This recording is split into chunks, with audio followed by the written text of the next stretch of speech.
My dear brothers and sisters of Plateau State, I welcome you to 2024, our year of hope in the midst of conflict, our year of deliverance, restoration, and progress. While it is true that we ended the year 2023 on a sad note because of the many precious lives we lost, including but not limited to over 400 between April and June 2023, as well as the over 160 in the recent Christmas genocide. From small eruptions of conflict sometime in 2001, no one could have imagined that our dear state would witness such unquantifiable bloodshed of innocent lives, some known and others unknown. It is quite grievous to my heart that Plateau today has become the cynosure of the whole nation, and indeed the world, for the wrong reasons. These unprovoked and simultaneous attacks in different villages were clearly premeditated and coordinated.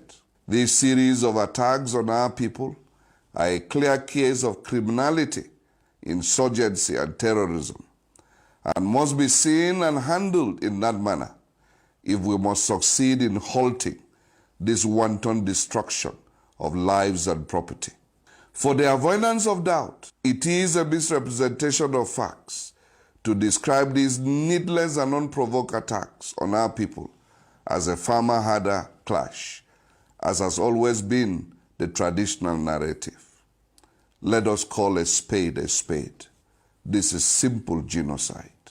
Let me use this medium again to commiserate with my dear people of Plateau State on these monumental killings, especially the affected communities and the families of the deceased.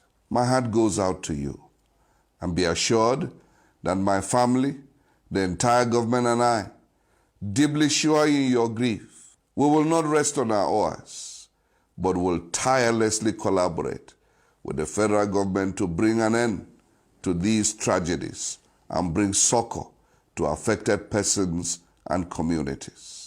As a mark of honor for the memory of the deceased, I wish to declare a week of mourning from January 1st to January 8th, 2024. During this period of mourning, flags will fly at half-mast. I urge all citizens to use these days for intense prayers to seek the intervention of the Almighty God in defending our territories and against wicked men that have risen against us.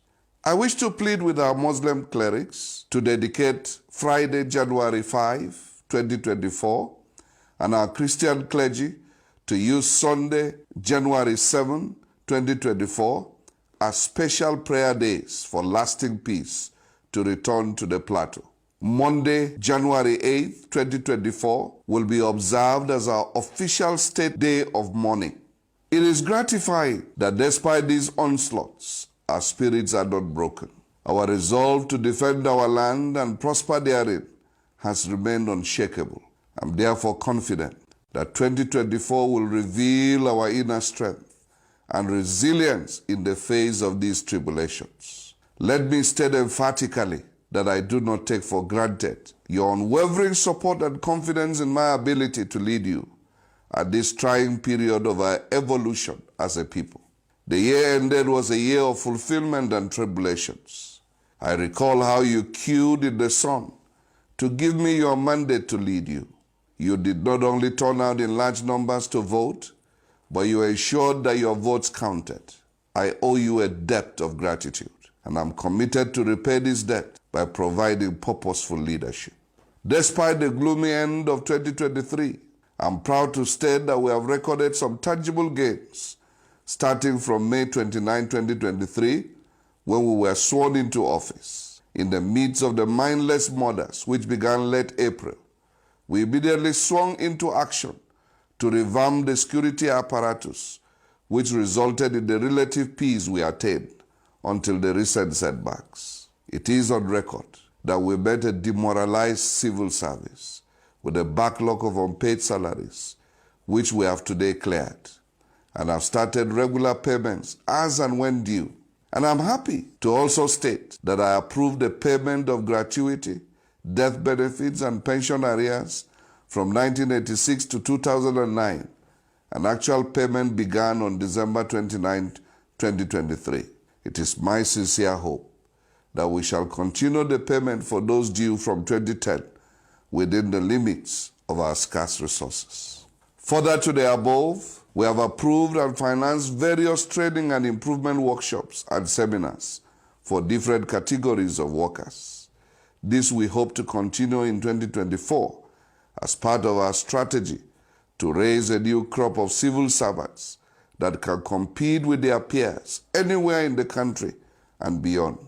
Of course, we are not oblivious of the fact that we are living in very challenging economic times.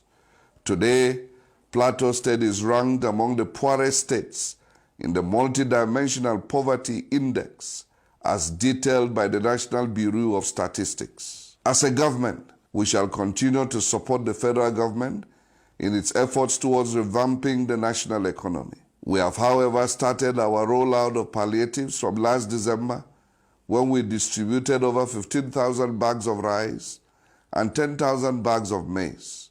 From January 2024, we hope to also distribute the 200 trucks of fertilizer we procured for our farmers at a reasonable discount. While waiting for the federal government initiative on wage review, I have approved a payment of $10,000 per month to each worker in Plateau State, starting from September 2023 to March 2024 as fuel subsidy.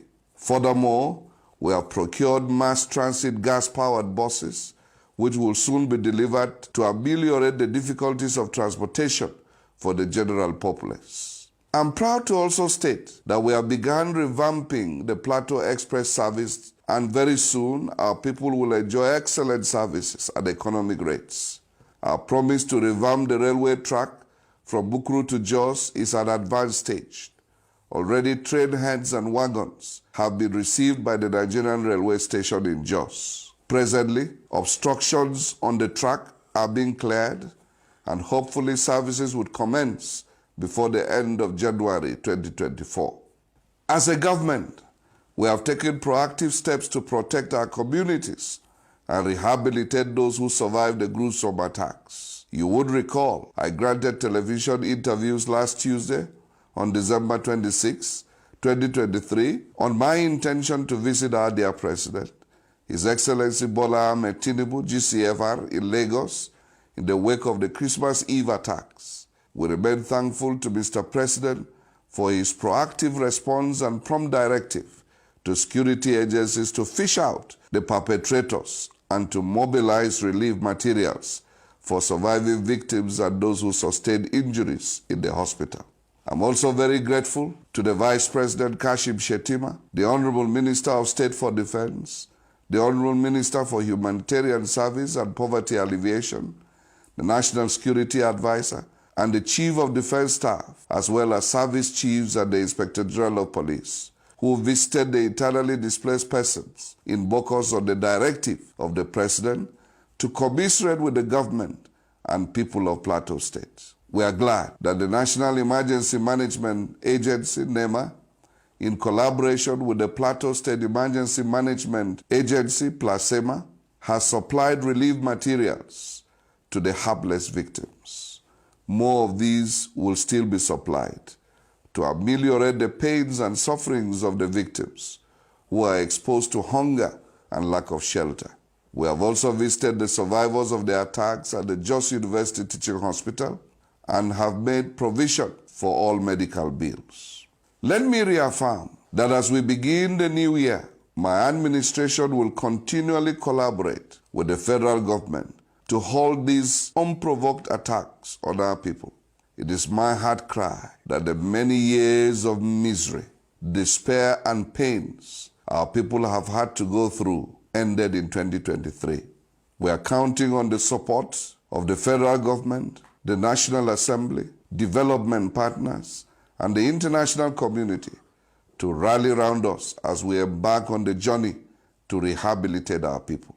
In furtherance of our efforts to deal with the security challenges from all angles, I have issued an executive order for the protection of mining communities against insecurity and exploitation, pursuant to Section 5, subsection 2 of the Constitution of the Federal Republic of Nigeria 1999 as amended.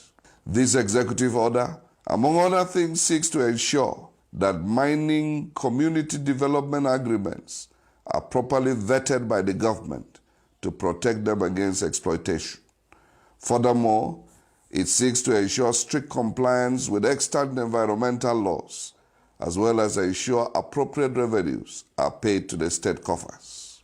We are determined to judiciously implement the 2024 budget, which we tag the Budget of New Beginnings, in order to bring succor to our people. It is a budget aimed at laying a new foundation across different sectors to shape the future of our people and the state. We are not unaware of the current economic woes the country is going through and the attendant effects on the people. We shall adopt a multifaceted approach to deal with the issues squarely.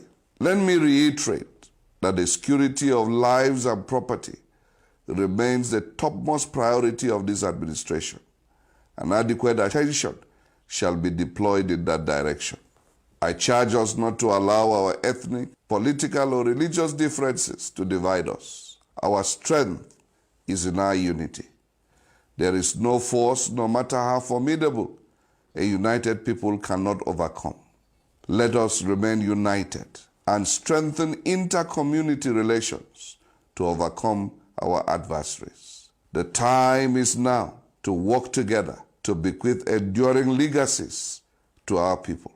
I'm pleased to announce that following recommendations from the State Advisory Council on prerogative of mercy, I have granted state pardon and amnesty to one Nladi Musa, who was sentenced to life imprisonment but has already served 17 years due to his good conduct, reformation, and old age. Similarly, 3 others have had their various sentences converted to lesser terms.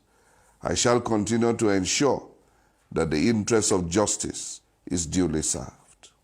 As I conclude this speech, let me again thank the federal government under the leadership of our dear President, His Excellency Bola Ahmed Tinubu, GCFR, the Vice President, and the entire national security apparatus. I also want to thank various institutions, associations, the international community, our friends and well-wishers who have continued to come and call to commiserate with us.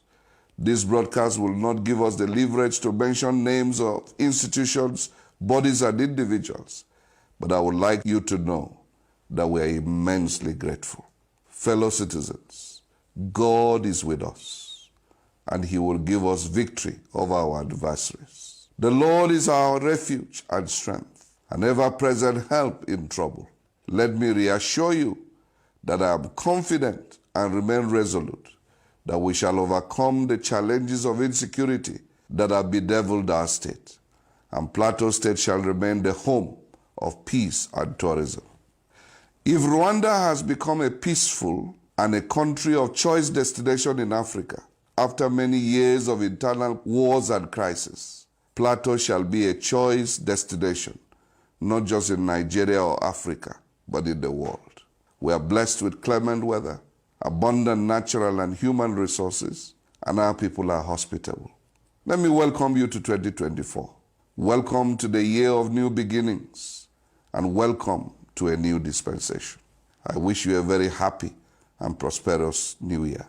Thank you, and God bless. God bless Plateau State. God bless the Federal Republic of Nigeria. Thank you.